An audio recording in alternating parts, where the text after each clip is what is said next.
Bonsoir à toutes et à tous. Merci Lauriane pour cette introduction. Donc, c'est le traditionnel point d'information de la Fédération française des échecs. On en organise à peu près 3 par an avec l'équipe élue, de temps en temps des salariés de l'équipe, et on essaie de voir un maximum de points qui vont vous concerner, vous les clubs, nous la fédération, tout ce qui concerne le développement de notre discipline, donc le sportif, l'administratif, les projets extra-échiquiens, les projets échiquiens, et évidemment le service au club, puisque le développement passe avant tout par le développement des clubs. Donc, c'est un espace d'échange. Donc, on va vous présenter les sujets, mais c'est pour ouvrir la porte à toutes les interventions, à vos préoccupations, à vos sujets. Vous savez que l'équipe élue et l'équipe de salariés travaillent pour vous, puisqu'on est une fédération de clubs, donc pour mettre à disposition un maximum d'outils pour vous faciliter la tâche et pour que vous puissiez prendre le temps de faire ce que vous aimez bien, c'est-à-dire développer les échecs, jouer aux échecs, organiser des compétitions, participer aux compétitions et passer des soirées en toute convivialité avec les membres du club. Donc, vous le savez, il y a eu l'élection, donc on est parti pour une Olympiade, c'est-à-dire un cycle de 4 ans. Il y a eu renouvellement des membres du comité directeur et la liste sortante que je conduis a remporté cette élection avec 65% des voix. Suite à l'élection, nous avons composé le bureau fédéral. Nous l'avons fait voter au premier comité directeur qui s'est réuni juste après l'élection. Je vous le présente maintenant, puisqu'on va rester a priori ensemble pendant 4 ans. Donc, je suis Éloi Relange, le président de la Fédération française des échecs.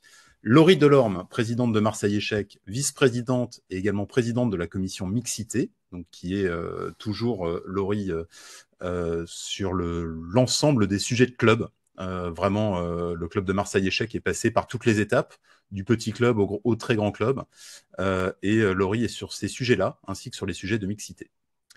Didier Pascal, vice-président, également créateur de l'Institut national de formation de la FFE, qui est un projet très structurant, qui est sorti de terre l'année dernière et qui a d'ores et déjà commencé à lancer des formations CQP animateurs d'échecs. Donc ça, c'est le gros dossier porté par Didier.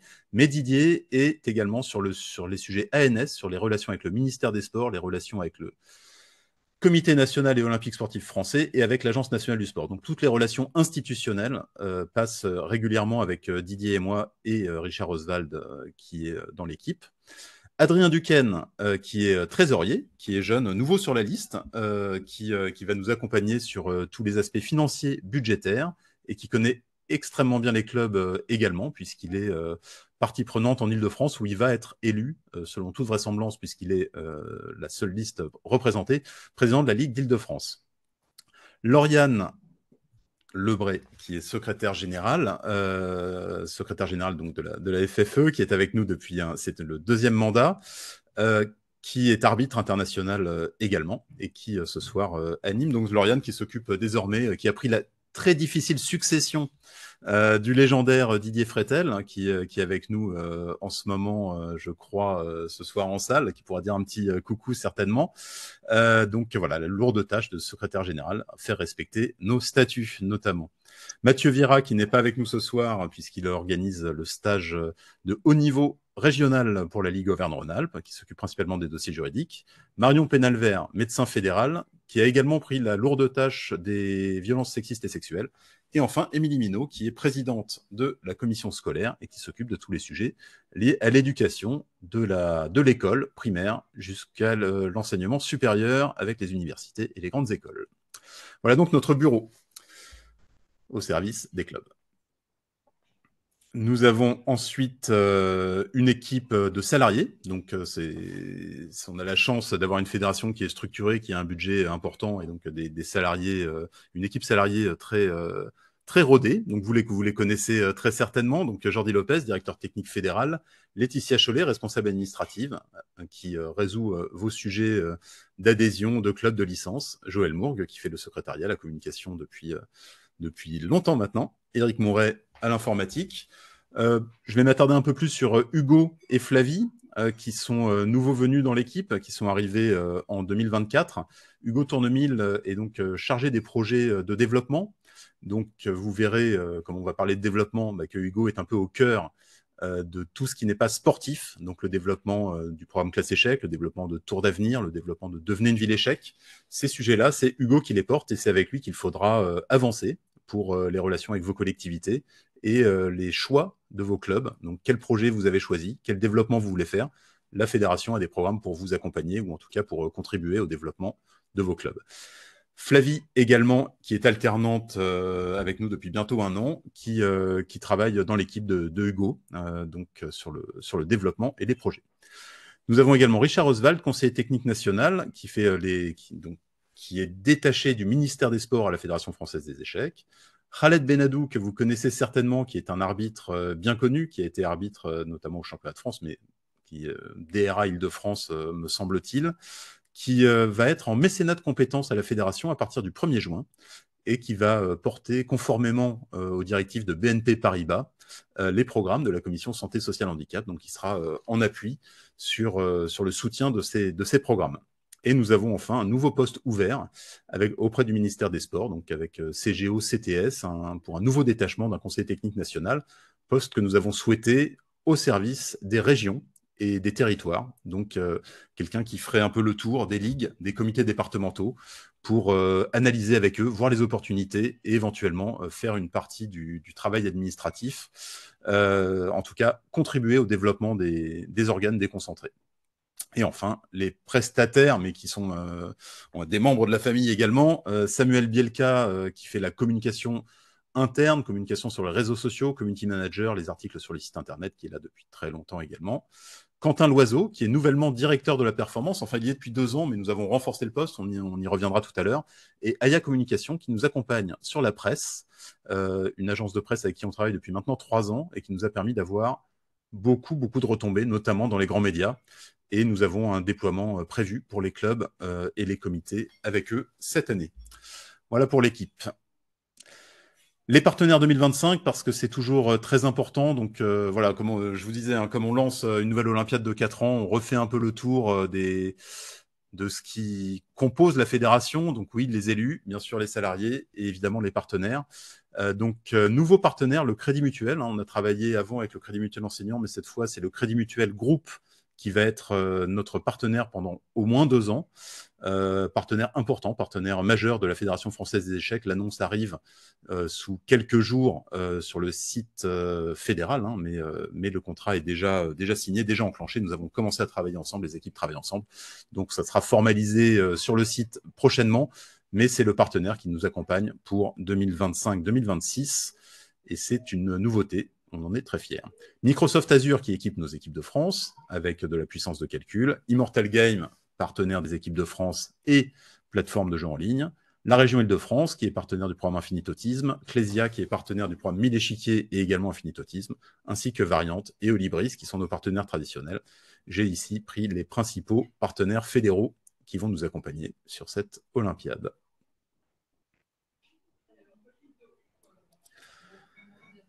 Vous le savez, en tant que fédération sportive, comme toute équipe, on suit un petit peu l'évolution de nos indicateurs clés. L'indicateur numéro 1 étant naturellement les licences. Vous savez qu'on a une dynamique extrêmement forte depuis 2022, depuis la sortie du Covid, avec des records qui ne cessent d'être battus.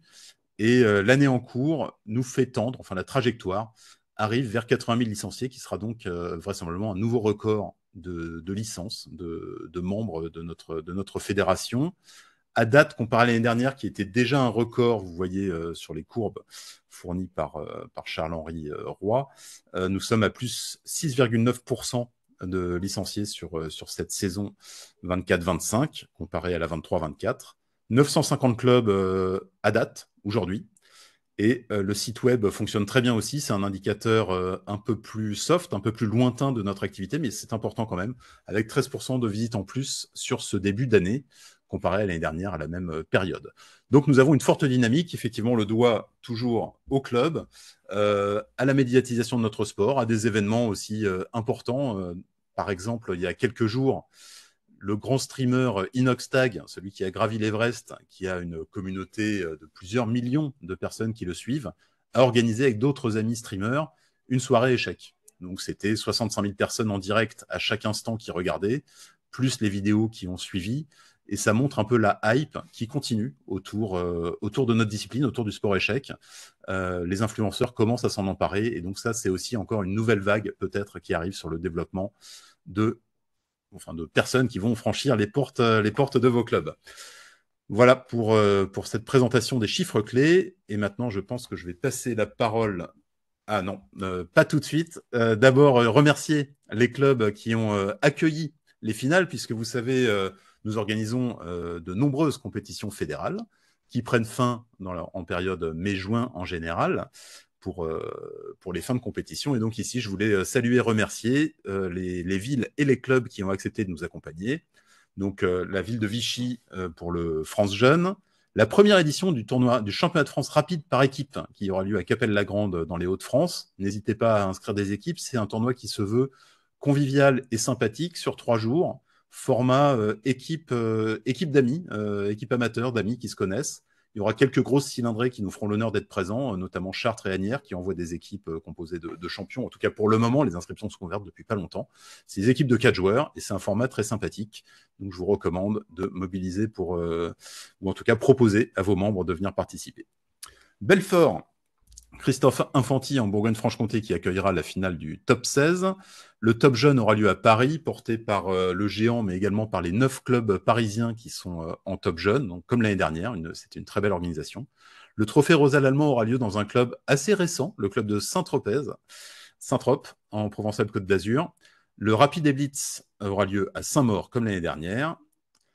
Le championnat de France des écoles aura lieu à Grenoble, organisé par le club de Grenoble, dans le Vercors, Auvergne-Rhône-Alpes. Le championnat des collèges aura lieu à Bischheim, dans le Grand Est. Et le France toute catégorie aura lieu à Vichy, en Auvergne-Rhône-Alpes. Donc merci à ces clubs. J'espère que ce sera des belles éditions. Et j'espère que, naturellement, vous serez tous représentés ou présents, ou des joueurs à vous seront présents là-bas. Maintenant, on va vous parler un petit peu des avancées, notamment en termes de structuration, nos relations avec le ministère des Sports, avec les structurations fédérales et institutionnelles. Et je laisse la parole au vice-président Didier Pascal. Bonsoir Didier. Merci Éloi, bonsoir à toutes et à tous. Donc oui, quelques rappels sur les dossiers un peu de fond que nous gérons à la fédération qui structure un peu les interventions des clubs et des organes déconcentrés. Donc l'agrément a été renouvelé pour 8 années, donc là on est tranquille jusqu'en 2032 maintenant. La délégation que nous avons, il va falloir tout de suite se repencher sur le renouvellement de cette délégation. Donc, normalement, on attend l'instruction ministérielle pour les dépôts de dossiers. Et donc, ça sera une délégation pour 4 années, 2026-2030. Donc, ça va être en cours. Normalement, il n'y a pas de problème majeur par rapport à notre dossier. La reconnaissance du haut niveau a été obtenue donc jusqu'en 2028. Hein, c'est basé sur l'Olympiade. Et donc cette reconnaissance s'appuie sur un plan de performance que nous devons mettre à jour parce qu'en fait on l'avait déjà, mais on le retravaille et derrière ce plan de performance, il va y avoir des moyens et donc ça c'est pour le mois de septembre normalement. Et on travaille avec une personne de l'ANS qui est détachée auprès des équipes de la Fédé pour travailler ce plan de performance. En fait, il s'agit d'identifier justement les fameux joueurs qui relèvent de ce plan de performance qui pourront être identifiés comme sportifs de haut niveau et bénéficier de toutes les aides que l'État met sur ce sujet-là. Le contrat de développement, c'est le contrat de développement ANS hein, qui s'arrête en 2000, enfin, fin 2024. Là, il faut le réécrire et repartir sur une Olympiade, lui aussi. Donc, on est en train de finaliser son écriture. Donc, c'est le PSF, hein, le projet sportif fédéral. On finalise son écriture avec le cabinet Olbia, qu'on avait entamé, ça fait presque 9 mois maintenant. Il est en cours de finalisation et on va travailler avec l'ANS sur justement des enveloppes budgétaires suivant les différents axes. Et là aussi, bon, on va dire les problèmes budgétaires de l'État font que ça prend un peu plus de temps que d'habitude. On verra un peu plus loin, mais je pense que la campagne ANS aura un peu de retard cette année, quelques semaines de retard par rapport à d'habitude. Donc voilà pour, on va dire, la structuration administrative de la fédération, hein, qui oriente le cadre d'intervention des clubs et des comités des ligues. Sur l'autre partie que je pilote, c'est la formation, donc avec bien sûr la formation classique des diplômes fédéraux, DIF, DAF, DEF, qui continue, qui perdure, on va dire, même si on a la volonté dans cette mandature de remettre à plat ces formations. On a finalisé une première formation du CQP animateur d'échecs en décembre 2024 et là, on va ouvrir deux nouvelles sessions de formation, une session en VAE hein, pour les personnes qui sont ultra expérimentés et donc qui pourront obtenir ce CQP grâce à leur expérience. Et une session classique qui va s'ouvrir normalement à partir de mi-mars. Donc on va ouvrir les préinscriptions voilà, cette semaine si tout fonctionne bien. Voilà, le but c'est d'inscrire ce CQP au RNCP au mois de septembre 2025. Sur l'honorabilité, donc c'est surtout Mathieu Vieira qui pilote le sujet. Il n'est pas là ce soir, mais voilà, le système a été mis à jour. Un forum de questions ont été publiés. Et on a un peu aussi fait le ménage pour que ce soit plus simple pour vous de vous y retrouver. Et on a une communication qui va être faite auprès des dirigeants des clubs parce que nous sommes sollicités pour que les dirigeants soient aussi inscrits à ce contrôle d'honorabilité. En parlant de dirigeants, on parle des présidents, secrétaires généraux et trésoriers. Et donc, nous avons modifié l'espace club où vous verrez que vous allez pouvoir renseigner le nom de ces trois personnes dans l'espace club et ce sera ces noms-là qui seront transmis à la cellule de vérification de l'honorabilité. Donc il y aura une communication qui va être faite là-dessus sous peu. Mathieu sera à la manœuvre là-dessus. Voilà rapidement sur la structuration et la formation. Merci, merci beaucoup Didier. Alors, si vous avez des questions, c'est le moment, hein. Peut-être on peut rester un peu sur ce slide pour vous donner la parole. Lauriane m'a signalé dans le chat qu'il n'y a pas le bouton lever la main. Donc, si vous souhaitez prendre la parole, eh bien, vous pouvez ouvrir votre micro et prendre la parole pour poser des questions. Notamment, je suppose que le CQP et l'INF sont des sujets majeurs, a priori, pour beaucoup d'entre vous. Donc, voilà, si vous avez des questions là-dessus, ou sur l'honorabilité, naturellement, ou sur les autres points abordés, n'hésitez pas. Je vois qu'il y a des questions sur l'ANS. Il y a une slide un peu plus loin. Je répondrai à ces questions-là à ce moment-là.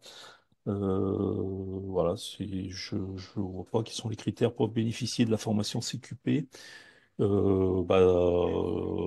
y a, sur les critères pour la formation dite classique, c'est-à-dire pour le suivi des 162 heures de formation et des 100 heures de stage pratique, et ben, il faut être âgé de 17 ans, il faut avoir un minimum d'élo de 1700 et il faut avoir une connaissance des règles de base des échecs. Voilà.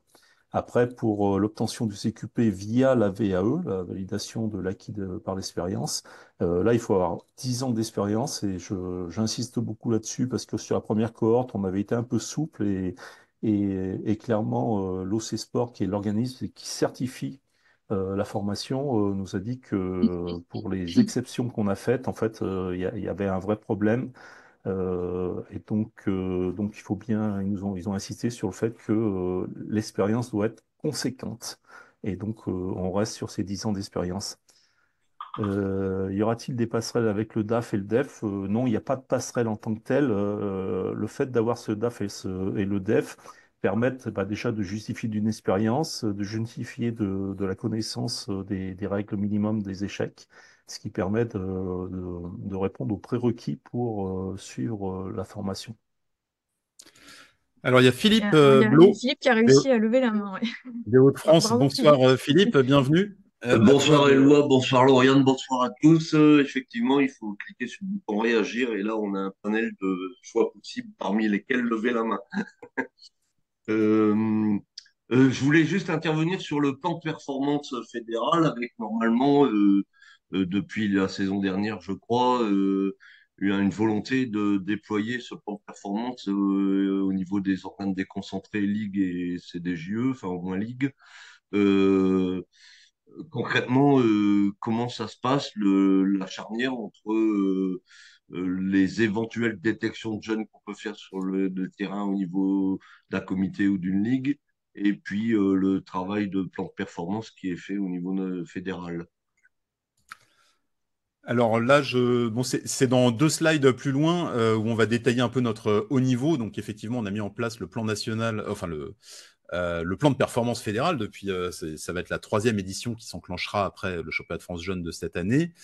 Et il y a une déclinaison régionale qui est en cours. Et comme je le disais en présentation, Quentin Loiseau, notre directeur de la performance, a un poste qui est maintenant renforcé et va donc agir beaucoup plus auprès des ligues, donc va visiter 5 ou 6 ligues par an, il est en train de faire la programmatique là-dessus, il viendra aux rencontres des ligues, donc il faut ne pas hésiter à le solliciter, parce qu'on a des propositions justement pour animer au niveau régional, pour le faire avec Quentin, pour le faire avec vos entraîneurs, et donc c'est toute une politique de haut niveau régional qui va être mise en place, et la fédération s'est donné les moyens, donc par un poste étendu auprès de Quentin, d'aller dans les ligues pour travailler avec vous. Merci. Il y a une question sur les VSS, on va y répondre, enfin sur l'honorabilité, pardon. En effet, c'était déjà obligatoire pour les présidents, au-delà des arbitres, des encadrants, des parents qui pourraient accompagner, etc. Là, ça va être obligatoire maintenant pour le bureau au sens large, donc président, secrétaire général, trésorier.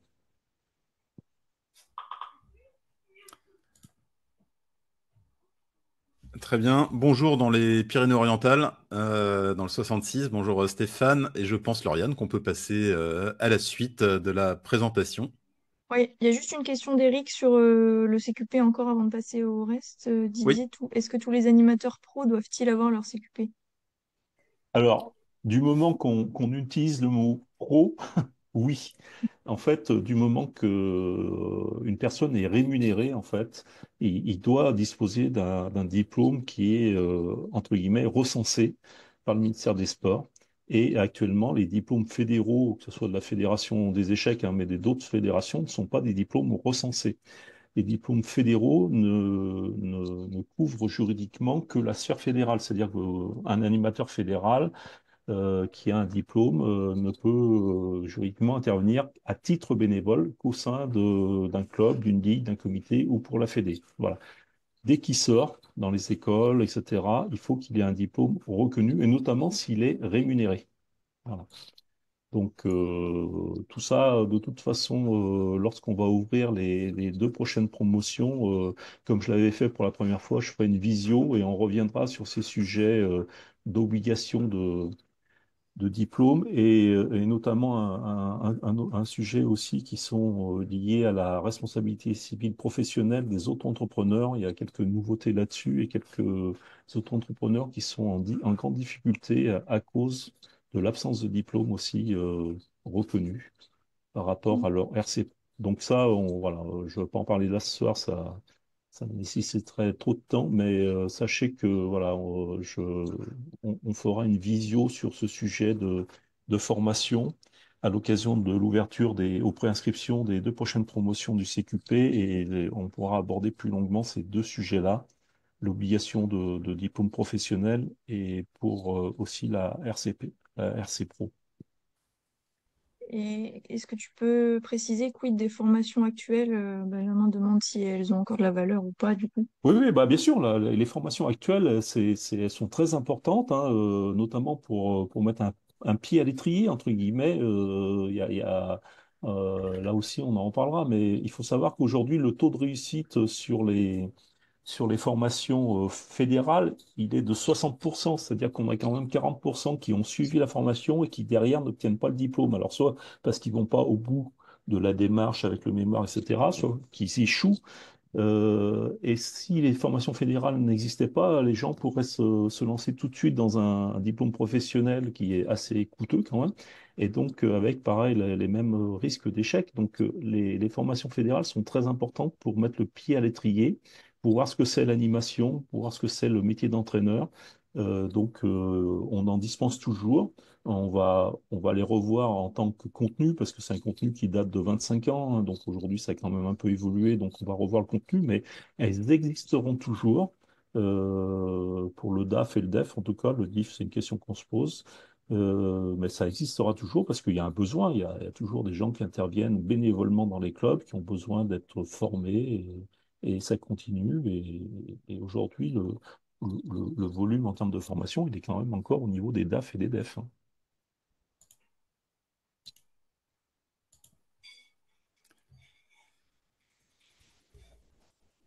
Merci Merci. Didier. Didier. Et Oui. moi, vas-y, je te laisse présenter la suite. Oui, alors excuse-moi Lauriane, en fait non, je vais c'est pour passer la parole effectivement sur les axes de développement. Vous savez, on a trois axes de développement principaux, c'est féminisation, éducation et inclusion, ou santé sociale, handicap, inclusion. Donc on va les parcourir. C'est des axes qui sont intéressants pour toucher des nouveaux publics ou simplement pour respecter un peu notre contrat de délégation. On doit faire des actions citoyennes, hein, naturellement. Permettre au public défavorisé de découvrir les échecs, de faire de l'inclusion sociale, de l'inclusion professionnelle, de l'inclusion par le sport, et effectivement de lutter contre toute discrimination, tout type de handicap. Les trois axes de développement choisis sont ceux de la majorité des fédérations. Et pour parler de féminisation, c'est Laurie Delorme, vice-présidente, qui va prendre la parole. Bonsoir, Laurie. Alors, bonsoir, bonsoir à toutes et à tous. Oui, donc pour présenter un petit peu l'actu et puis les premiers grands axes au niveau de la féminisation. Dans un premier temps, donc il y a la nouvelle promotion des dirigeantes qui va débuter le 15 mars. Il y a, enfin, ça garde la formule habituelle, une promo de 12 dirigeantes. On mettra l'appel à candidature cette semaine en ligne. Il y a toujours les deux modules avec la FEMIX, donc mieux se connaître pour mieux s'engager et mieux identifier les actions efficaces et les manager. Donc ça, c'est sur 2 matinées.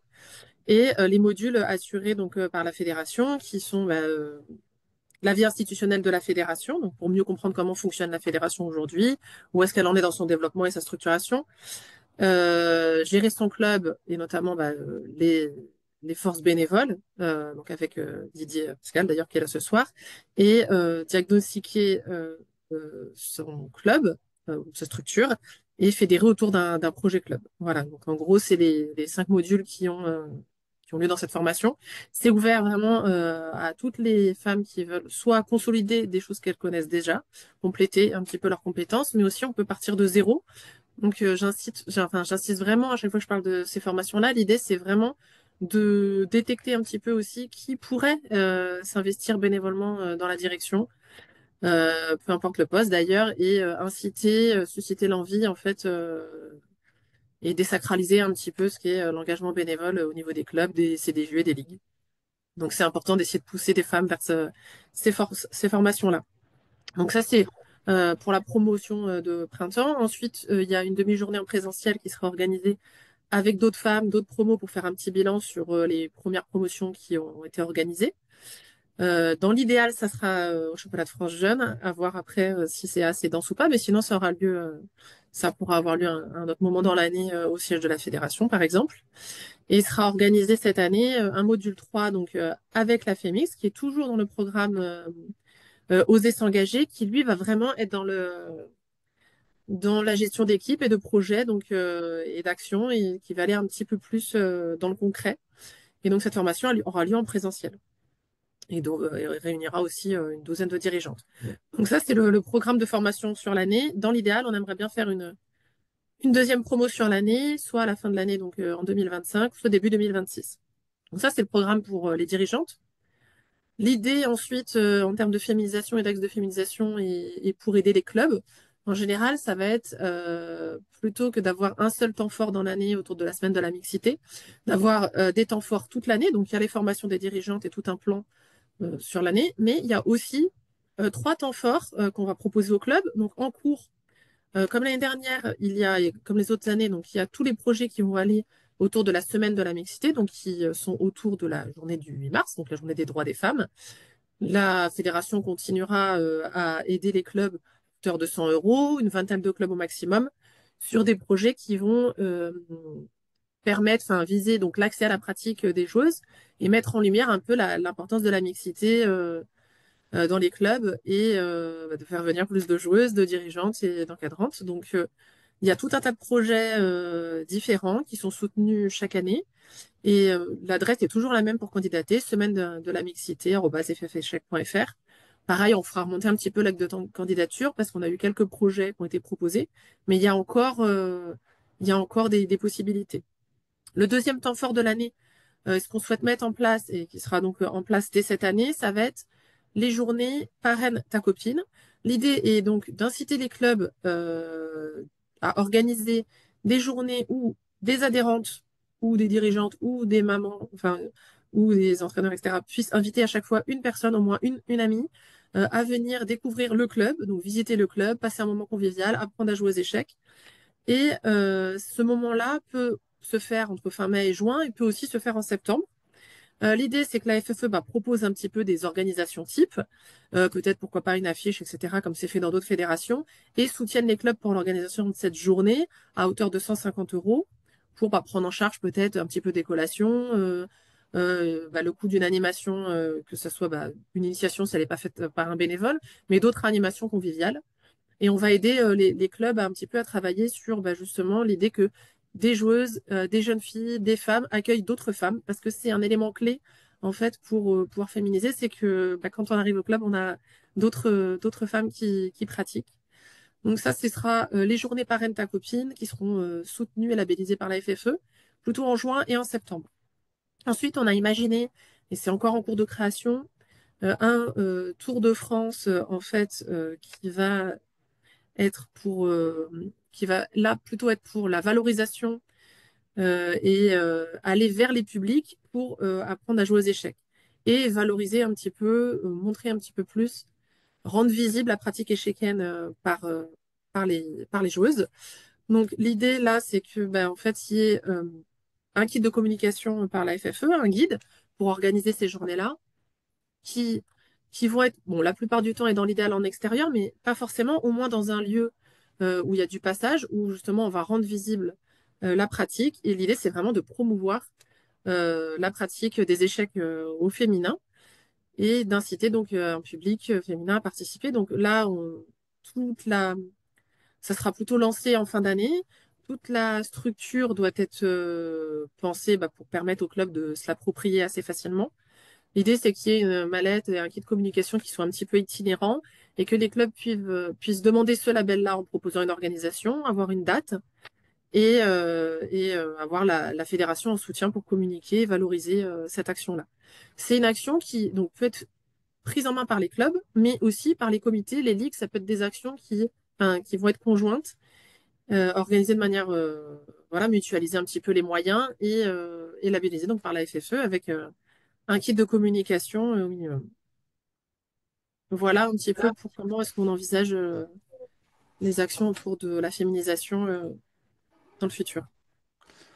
Merci Laurie. Il y a une question déjà de Philippe qui demande pour la formation des dirigeantes, donc le premier module, celui qui est ouvert, quand seront les dates pour que justement on puisse solliciter ou en tout cas proposer aux joueuses ou aux Donc fans c'est donc 15 et 16 mars le matin, les 2 demi-journées en visio avec la FEMIX. Et ensuite les visios de la fédération, c'est lundi, mercredi et jeudi soir.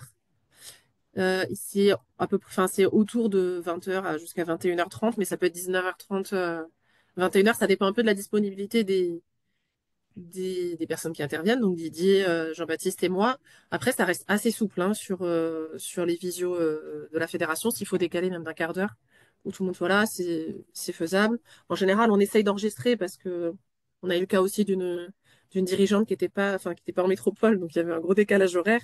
Donc à partir du moment où la personne elle est très engagée dans sa visio, s'il y a une visio qu'elle peut pas faire, on va s'organiser pour que déjà les supports soient partagés, mais aussi qu'elles puissent visionner la visio en décalé, en différé.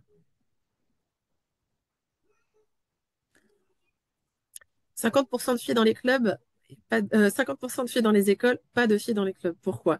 Alors, c'est une vaste question, hein. On va essayer de pas faire durer trop la visio, mais déjà, pour qu'une fille passe la porte d'un club de sport, en général, bah, ça se fait moins naturellement, ça c'est clair. Et ensuite, bah, il faut être incité à aller dans un club. En général, la plupart des animateurs ou animatrices bah, sont des animateurs, donc c'est pas forcément c'est plus facile quand une animatrice demande à une petite fille de venir en club, bah, elle y va plus facilement.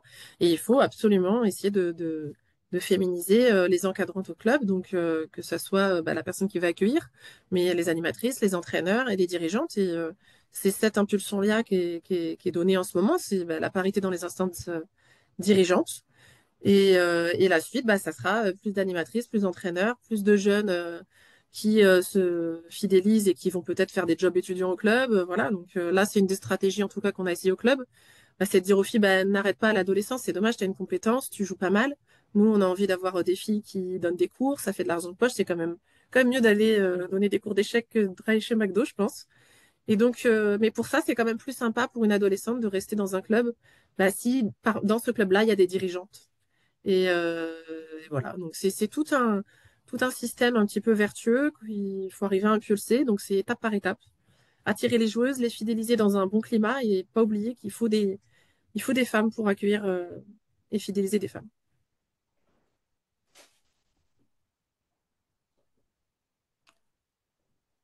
Merci Laurie. Je pense qu'il n'y a plus de questions. On demande à publier rapidement l'info avec les dates pour solliciter Oui.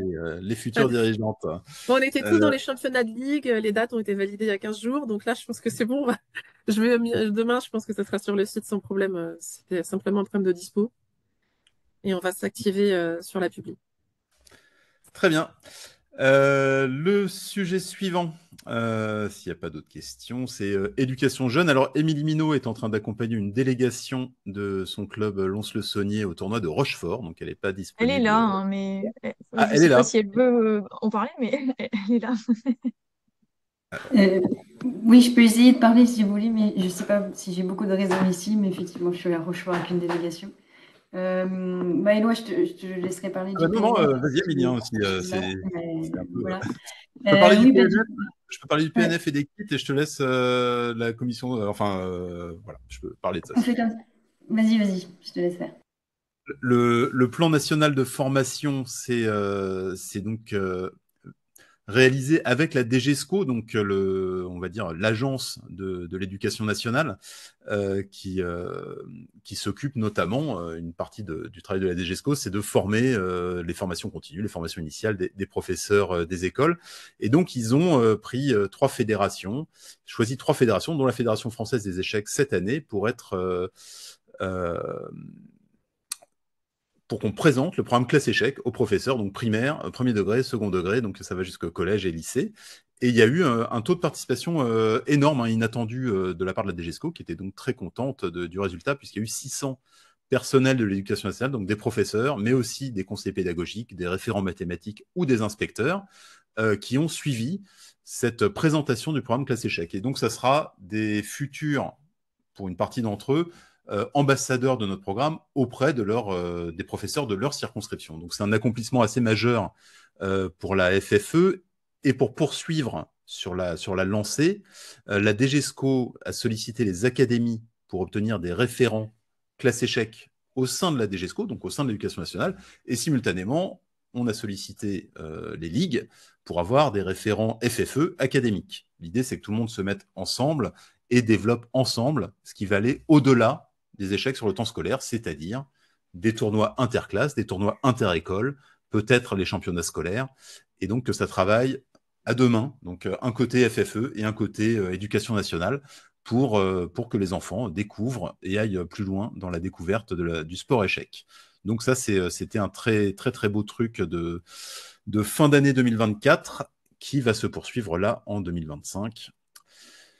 Classe échec reste toujours le programme qui fait grande partie de notre développement. On doit avoir à peu près, c'est toujours 3000 écoles et 6000 professeurs qui font classe échec. Et nous avons des partenaires qui vont offrir des kits supplémentaires. Donc sur les 2 prochaines années, sur 25 et 26, il y aura 1000 kits offerts, notamment par Crédit Mutuel Enseignant, donc dans ce fameux partenariat Crédit Mutuel qui est élargi. mais aussi toujours par l'Échiquier de la Réussite et la Ligue Provençale Côte d'Azur, hein, qui offre des kits à toutes les écoles de PACA qui souhaitent s'équiper. Donc on continue à chercher des partenaires, il y a toujours des nouveaux professeurs qui s'inscrivent, il y a toujours des nouvelles formations, donc le programme Classe Échec est complètement en train de tourner, mais on garde un œil sur la croissance et l'innovation de ce programme qui est quand même probablement pour grande partie un vrai moteur de nouveaux licenciés, en tout cas parmi les jeunes. Le projet Matoupion, et je terminerai là-dessus, est connecté aussi au programme Classe Échec, puisque c'est l'extension digitale de Classe Échec. Donc quand les jeunes reviennent de l'école et veulent faire échec, le professeur leur a donné un accès à cette plateforme Matoupion. Donc Matoupion, c'est un gros chat avec un pion, hein. Voilà, c'est le Matoupion. Et c'est des problèmes d'échec qui sont similaires à ce qui a été vu dans les classes échecs. Et donc, quand on rentre à la maison, les enfants vont pouvoir poursuivre les échecs sur leur téléphone ou ordinateur. Et ça sera un point de contact. Les parents les verront rentrer et ne pas faire YouTube, mais faire échec. Et donc, au prochain forum des assos, les parents seront d'autant plus fiers et mobilisés pour aller faire l'inscription au club d'échecs. Donc, ça, c'est l'extension qui a été financée par l'ANS sur un gros budget qui sera disponible au courant mars. C'est l'affaire de quelques semaines maintenant. Voilà, donc ça c'était la petite, on va dire ma fin de mission classe échec. Maintenant c'est Émilie qui a repris vraiment la commission scolaire avec beaucoup de dynamisme et qui va faire vivre le programme ainsi que l'ensemble du reste. Donc Émilie, peut-être je te laisse présenter le projet de la commission scolaire que tu as composé avec l'équipe. Oui, et c'est parfait, mais très bonne transition, merci Éloi. Donc effectivement, sur le secteur scolaire, surtout le secteur primaire, donc les maternelles et les écoles, effectivement, il y a le programme Classe Échec qui se débrouille très bien et Matoupion qui vient prendre la suite. Donc ça, je pense qu'on a un peu fait le tour sur ce secteur. Évidemment, il y a plein de choses encore à développer, mais on va suivre ces projets-là. La commission scolaire aussi s'intéresse au secteur des collèges. Donc là, dans ce cadre-là, on va se baser notamment sur 2 éléments pendant le mandat. Donc sur le développement de classes échecs au niveau des collèges, donc avec une extension pour accompagner ces jeunes qui ont été formés dans le cadre de classes échecs dans l'école primaire pour justement développer cela au collège. Et aussi la commission scolaire est là pour vous aider, vous accompagner en tout cas dans la création et la mise en place de sections sportives scolaires qui existent à plusieurs endroits sur le territoire, mais qui sont encore peu développés et peu connus. Donc, si vous souhaitez monter ce type de structure, n'hésitez pas à nous contacter. On a des personnes qui ont déjà fait ce type de montage, donc on pourra vous accompagner dans cette démarche. Et puis, nous sommes en train de rédiger des fiches pratiques pour vous aider au mieux dans la création de ces sections. Concernant le lycée, donc là, la commission travaille actuellement sur le sujet des échecs au bac. Donc, on ne peut pas tout gérer en même temps, mais voilà, ça fait partie aussi des éléments potentiels à développer. Il y a plusieurs éléments à prendre en considération, à trancher, entre guillemets, sur le type d'échec au bac qu'on souhaite. Donc là, ça viendra au cours du mandat sur cette réflexion-là, en tout cas. Et enfin, il y a sur les secteurs de l'école, sur les écoles supérieures et sur l'université. Donc déjà, je tenais à rappeler que, comme vous avez pu le voir notamment sur le site de la Fédé, donc il y a la tenue des championnats de France universitaires qui aura lieu le 4 et 5 avril donc au Havre. Donc n'hésitez pas à diffuser l'information auprès de vos adhérents et des jeunes ou des universités aux alentours. Ça permettra de faire encore une belle édition pour ce championnat. Et ensuite, il y a aussi des possibilités pour intervenir sur les SUAPS, notamment autour de vous, clubs qui seraient intéressés pour intervenir, ou vous, animateurs ou entraîneurs. Donc, n'hésitez pas à nous contacter pour qu'on vous accompagne dans ces démarches-là, pour vous accompagner auprès des SUAPS qui sont pour la plupart très intéressés par la mise en place de l'activité échec. Donc, n'hésitez pas à nous contacter à ce propos pour qu'on vous aide dans vos démarches. Et puis, je ne sais pas si la slide est déjà passée, mais je crois que c'est juste après. Concernant les championnats scolaires, ça viendra après, donc ne vous en faites pas, c'est prévu. Voilà. Merci, Milly. On a une question de Romain, mais je pense que tu viens d'y répondre, donc je pense que la réponse a été faite. Si Romain, tu as encore des questions, n'hésite pas. Et il y a Alain qui demande si un kit de com Matoupion sera diffusé au club. Oui, alors, en fait, Matoupion, ça s'adresse dans un premier temps vraiment aux enfants des écoles. On est sur le niveau, vraiment, il n'y a pas les rois, c'est des parcours de pièces, c'est vraiment du niveau initiation. Donc, c'est pas du tout ma première année au club. Quand on arrive au club d'échecs, on va dire qu'un enfant qui sait un petit peu, qui connaît un petit peu les bases et qui va faire quelques sessions au club, il sera déjà trop fort pour les exercices Matoupion. Mais évidemment, on le communiquera parce que c'est quand même un bon outil éventuellement pour les frères et sœurs de ceux qui viennent dans les clubs. C'est aussi un outil qui est normalement voilà, qui est bien. Mais pour les clubs, on a autre chose. On a l'école d'échecs à la française pour la première année club, qui est un autre projet qu'on va vous présenter juste après. Mais c'est vrai que le temps passe assez vite. Et naturellement, dès que Matoupion va sortir, de toute façon, on en fera une communication obligatoirement, puisque vous devriez récupérer des enfants qui feront Matoupion avant d'arriver au club à venir. Donc c'est important que tout le monde soit bien au courant de ce qui s'y passe. Je précise que Matoupion sera open source et que ça sera tous les développeurs pourront donc s'emparer du sujet pour l'améliorer s'ils le souhaitent sur le Git de la fédération.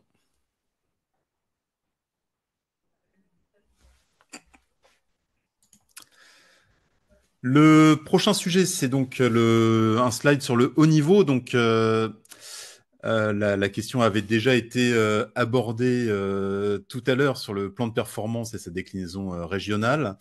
Nous avons fait une fiche de poste assez élaborée pour Quentin, c'est-à-dire on a travaillé avec Didier Pascal et Richard Oswald en regardant ce qui se fait dans les autres fédérations sportives. Qu'est-ce qui est la mission d'un directeur de la performance? Comment voir la performance dans 4 ans, 8 ans? Il faut voir du temps très long. Et on a décidé qu'on allait orienter fortement sur le haut niveau jeune, que c'était vraiment là qu'il y avait une carte à jouer sur la détection jusqu'à 11 ans, l'accompagnement jusqu'à 15-16, nos équipes de France, l'accompagnement de nos équipes de France. Et donc, cet axe 1 vraiment est très prépondérant dans l'emploi du temps, de Quentin. Il y a également un autre axe, c'est l'axe 3, mais c'est la formation des entraîneurs. C'est-à-dire la formation et l'échange. Parce qu'on a la chance d'avoir en France, je vais dire, dans les meilleurs entraîneurs du monde.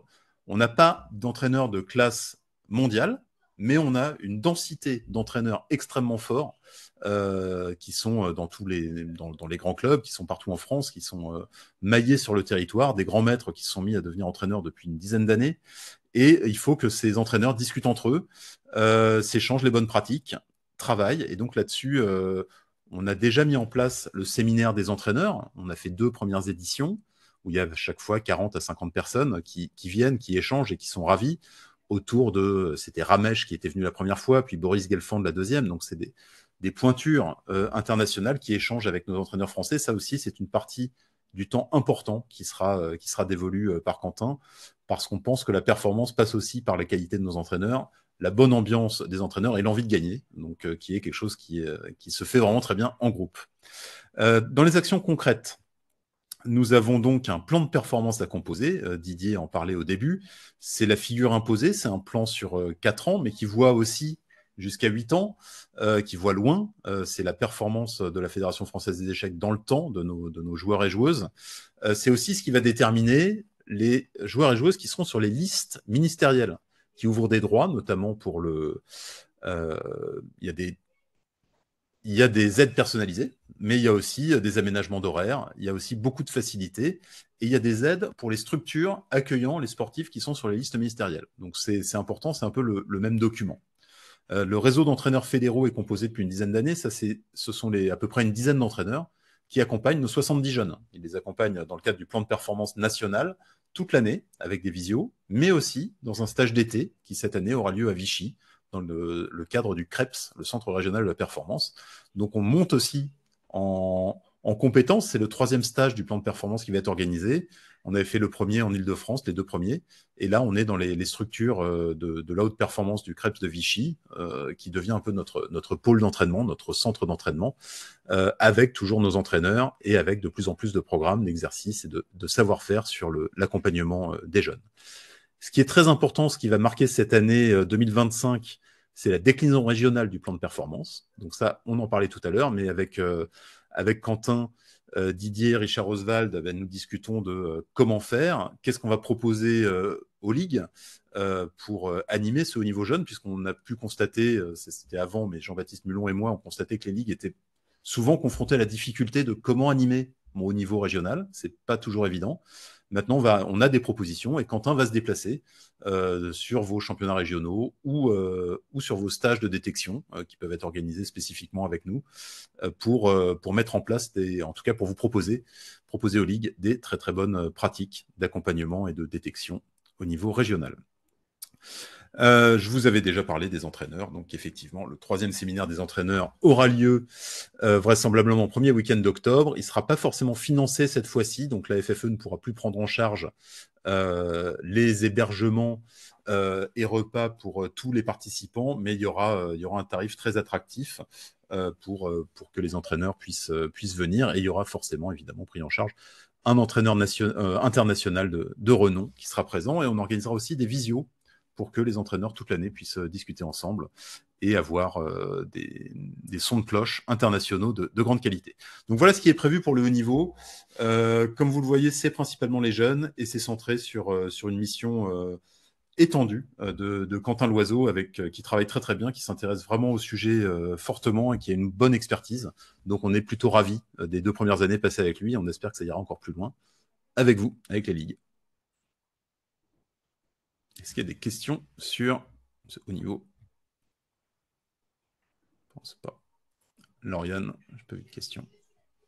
Sur le haut niveau, non. Alors, il y a Robin qui demande si le gîte existe déjà pour Matoupion. Alors, le gîte est la plateforme qui accueille les projets open source. Éloi, est-ce que tu peux répondre à cette question? Parce que je Oui, crois que Didier et moi, on sèche. le Git de la FFE existe. Il y aura prochainement le code de la partie majoritaire, le code de Matoupion et le code du SI FFE développement, c'est-à-dire la base de notre futur système d'information.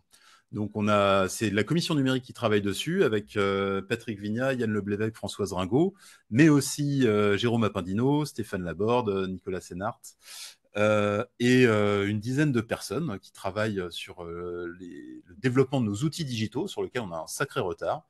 On pourra détailler ça une autre fois. En tout cas, c'est vrai que c'est le service au club numéro 1 qui est attendu. Quand est-ce qu'on a un nouveau site internet pour mieux gérer les compétitions, les licences, les adhésions?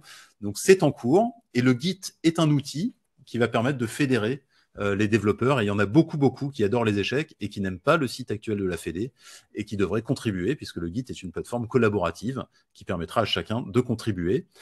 Donc le Git est créé, il existe, mais le code n'est pas encore dessus. Mais dès qu'il y sera, évidemment, on fera une communication sur le site fédéral. C'est l'affaire de semaines. Très bien. Il n'y a pas de question sur le haut niveau. Par contre, j'ai une question de Michel. Alors, on peut la poser maintenant.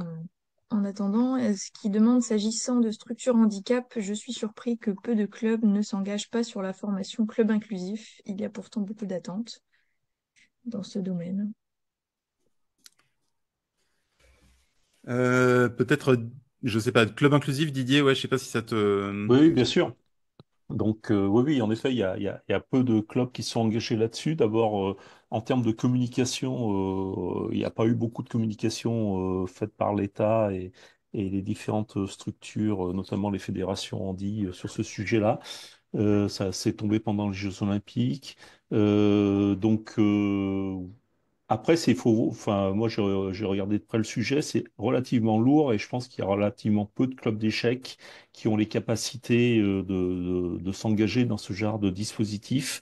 Il y a eu une réunion au CNOSF, j'en ai un peu parlé et la plupart des fédérations étaient assez d'accord sur le sujet, c'est-à-dire qu'ils vont réfléchir à quelque chose de plus léger dans un premier temps. Bon, c'est vrai que c'est super ce sujet de club inclusif, sauf que c'est extrêmement lourd en gestion de projet pour un club. Donc il faut être hyper structuré, il faut avoir des chefs de projet, enfin voilà. Et donc nous, les clubs d'échecs, on est plutôt des petits clubs, beaucoup de bénévoles, peu de salariés pour s'occuper de ces sujets-là. Il y a des audits, etc. Et donc, voilà, je pense que le CNOSF avec le CPSF va réfléchir à quelque chose de plus light dans un deuxième temps. Voilà. Ça avait été lancé essentiellement pour les JO, en fait, hein, pour mobiliser les associations sportives autour de ce sujet-là, qui est un vrai sujet. Mais je pense qu'ils ont vu un peu trop grand et voilà. Donc je pense ils vont revenir là-dessus avec quelque chose de plus abordable pour plus d'associations sportives.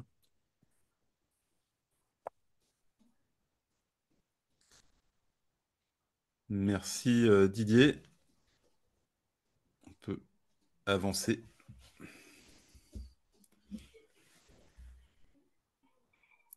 Donc là, un slide mal nommé service au club, puisque bon, tout est service au club, naturellement.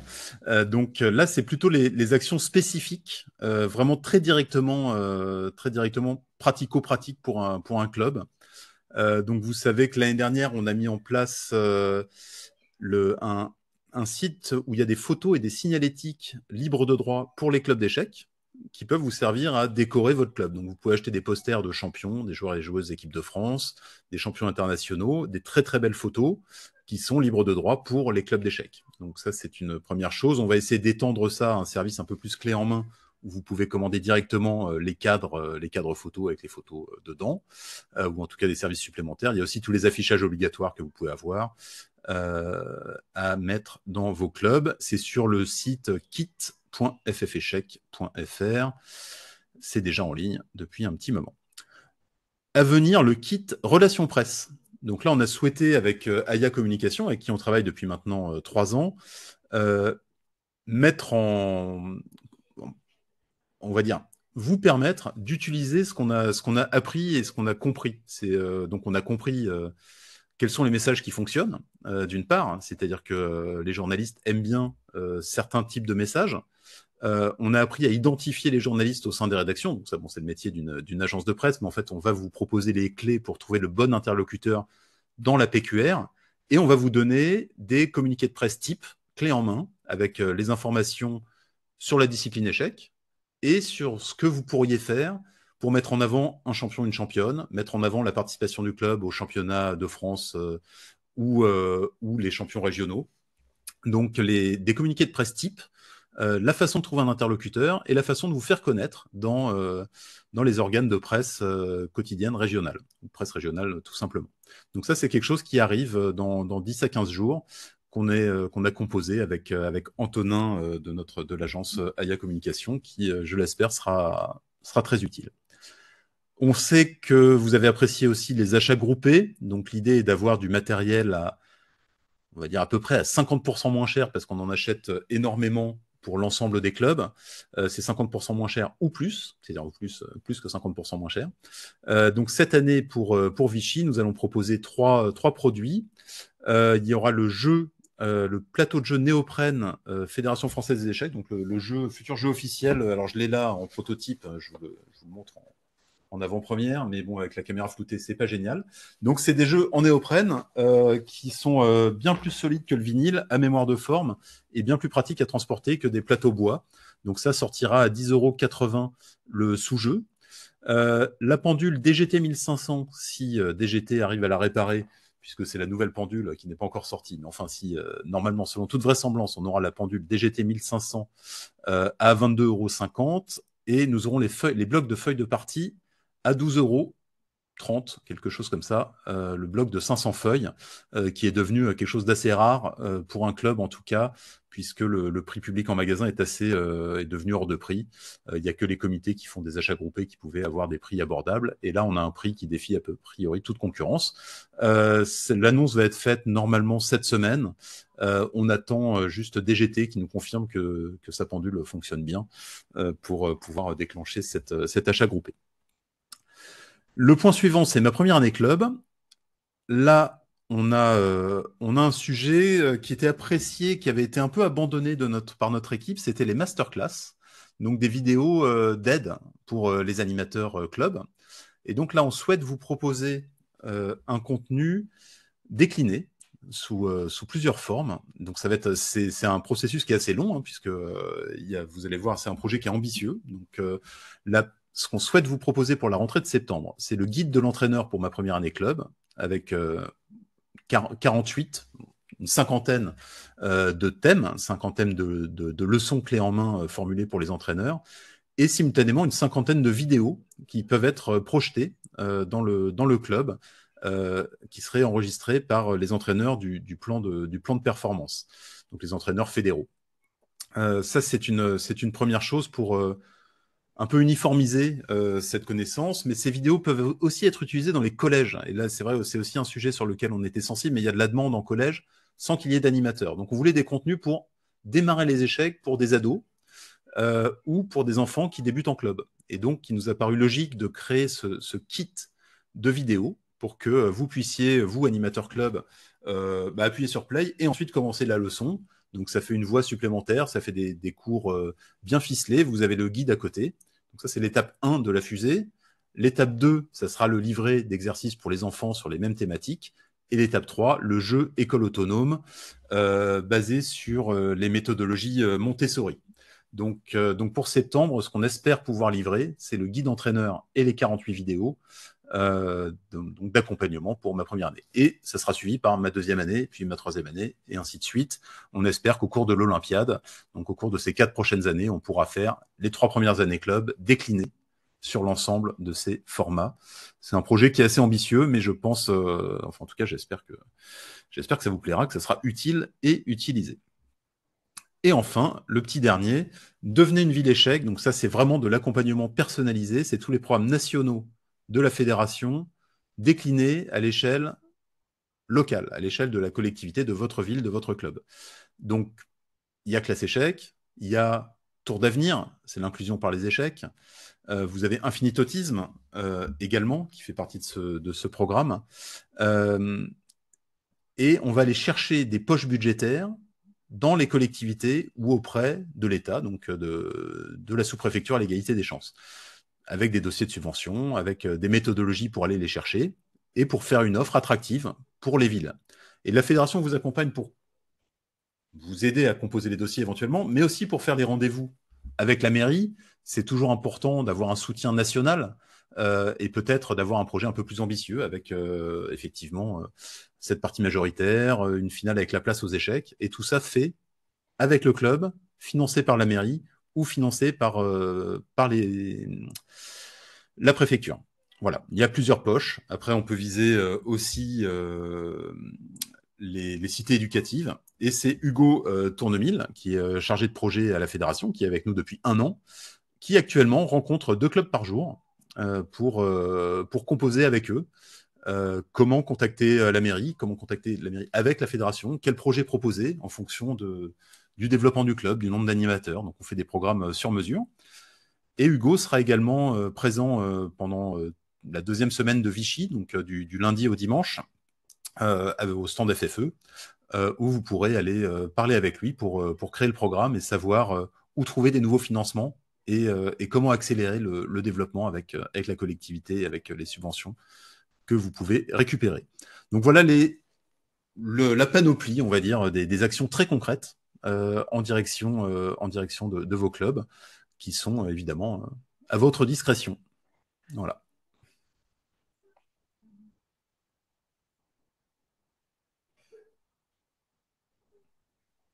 Alors, on a une question de Laurent Barré. Pouvez-vous donner des détails sur le partenariat avec le Crédit Mutuel? Combien, quoi, cela va-t-il ruisseler jusque dans les clubs et où c'est des JE? De la part d'un salarié du Crédit Mutuel.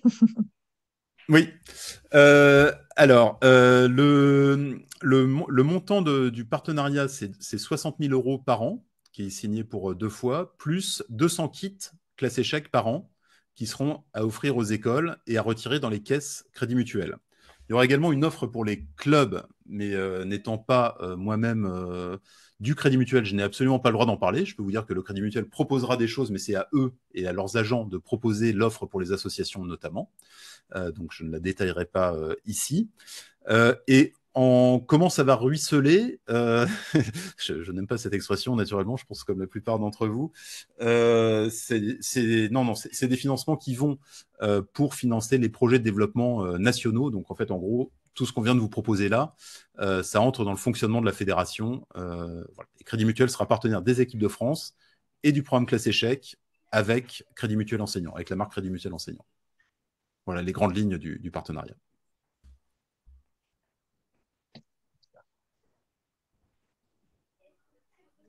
Merci, Éloi. On n'a pas d'autres questions pour l'instant.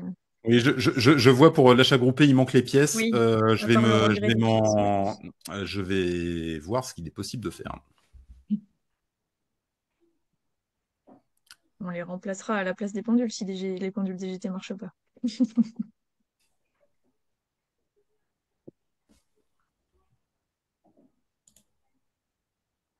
On continue.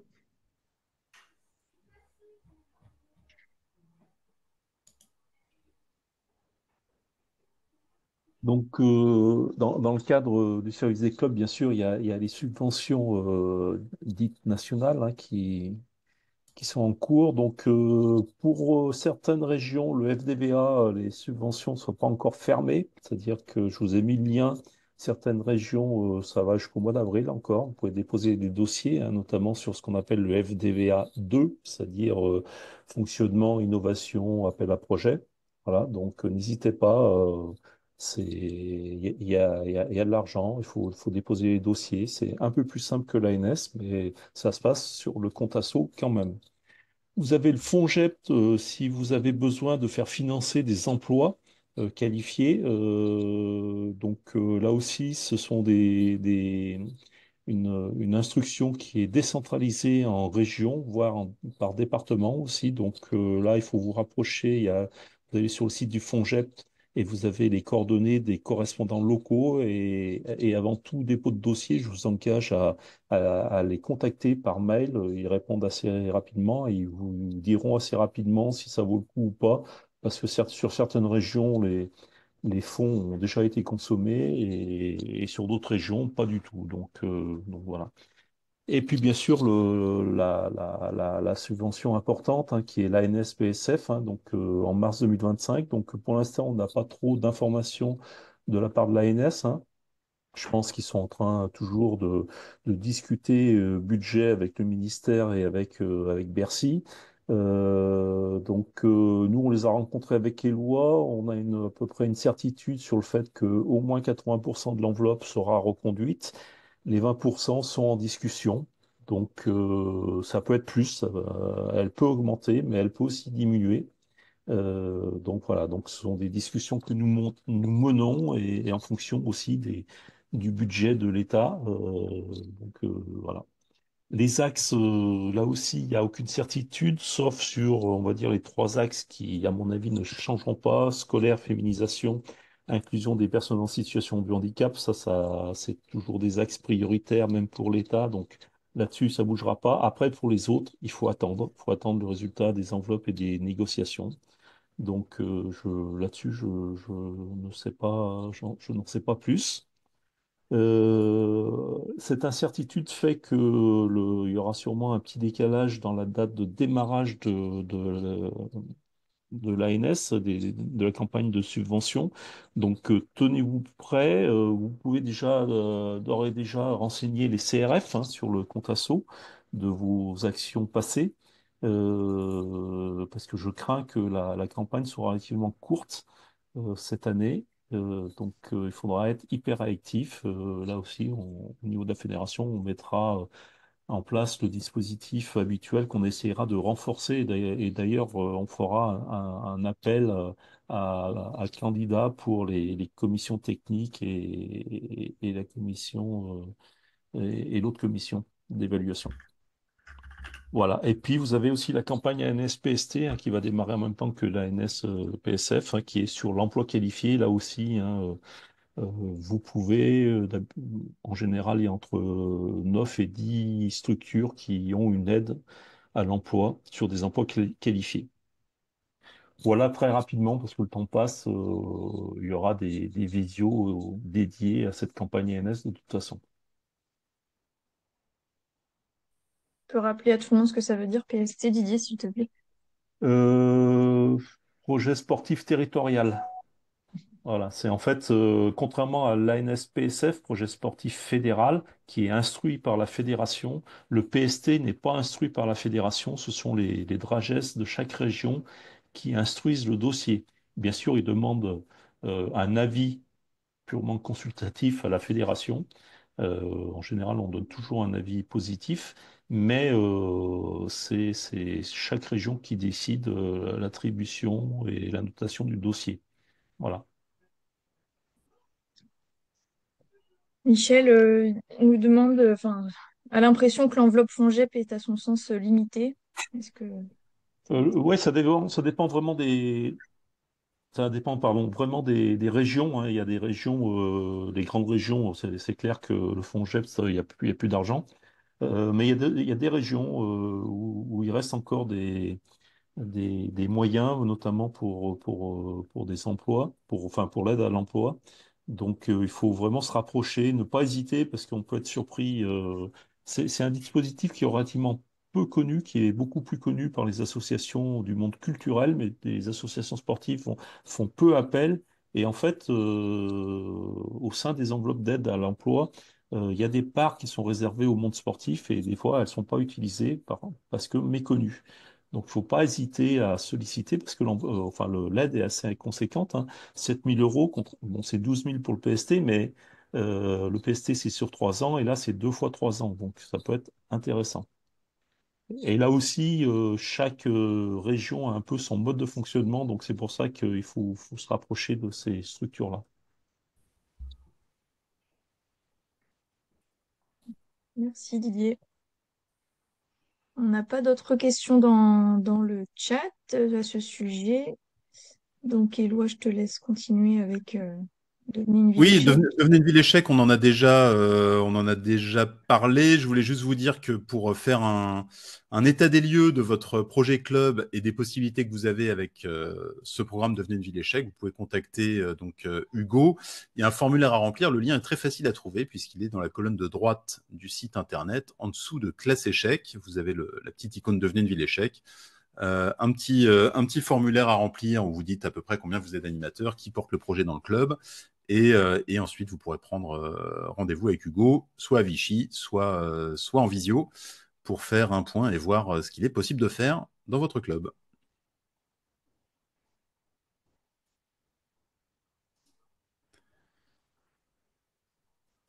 Alors, c'est le moment des questions diverses. Est-ce que vous avez des questions sur n'importe quel sujet pour les membres du bureau fédéral qui sont présents ici? Ou pour Didier Fretel, qui a été secrétaire général pendant 4 ans. Alors, on a une question enfin, une remarque et une question de Laurent qui nous dit que c'était très intéressant pour ce premier point info auquel il participe et il constate une petite cinquantaine de participants donc ce soir en incluant les membres du CDFFE. Effectivement, c'est très faible pour 950 clubs. Qu'est-ce qu'on en pense? C'est vrai que j'ai pas les stats de d'habitude, Éloi. Non, les stats habituelles, c'est une centaine de personnes, donc c'est une participation un peu moindre, sachant que on fait environ 1000 à 1500 vues en différé. Donc ça a aussi vocation d'être vu a posteriori, puisque tout le monde ne peut pas se livrer pour le direct, ce qui est bien naturel. Les meilleurs sont là. Très bien. Eh bien, écoutez, voilà, nous avons parcouru de nombreux sujets. On vous donne rendez-vous à l'Assemblée générale de Vichy ou au Championnat de France Jeunes, évidemment, si vous êtes là. Le bureau sera naturellement présent en intégralité sur ce grand rassemblement de la famille échec pour cette première édition vichysoise qui va être superbe. Je vous souhaite naturellement un bon développement de club. Amusez-vous, jouez aux échecs et faites partager votre passion autour de vous. Merci à toutes, merci à tous et très bonne soirée.